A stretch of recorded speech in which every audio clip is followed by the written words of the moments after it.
সনাতন জ্যোতিষ কলেজ এবং কাজল astrological research সোসাইটির যৌথ উদ্যোগে রবিবার মঙ্গল ঘট প্রতিষ্ঠার মাধ্যমে নবগ্রহ যজ্ঞ শুরু হয়। জানা যায় দেশ ও দশের মঙ্গল কামনায় অনুষ্ঠিত হয়েছে এই নবগ্রহ যজ্ঞ।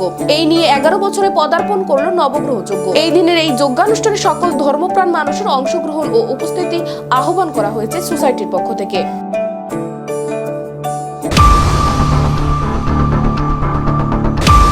নবগ্রহ যজ্ঞের এটা 10তম শেষ বৎসর।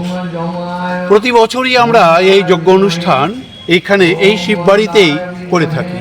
শিবের বাসভূমি, এই পুণ্য জায়গা, ভারতবর্ষের বিভিন্ন জায়গার মতো ত্রিপুরার এই শিববাড়িটাও পুণ্যভূমি, তাই আমরা এই জায়গাটাকে সিলেকশন করেছি।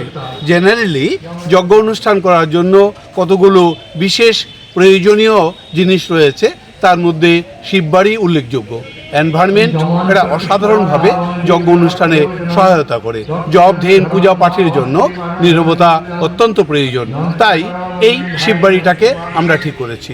এই যজ্ঞ অনুষ্ঠান করলে মানব দেহের সমস্ত যে অশুভ প্রক্রিয়া আছে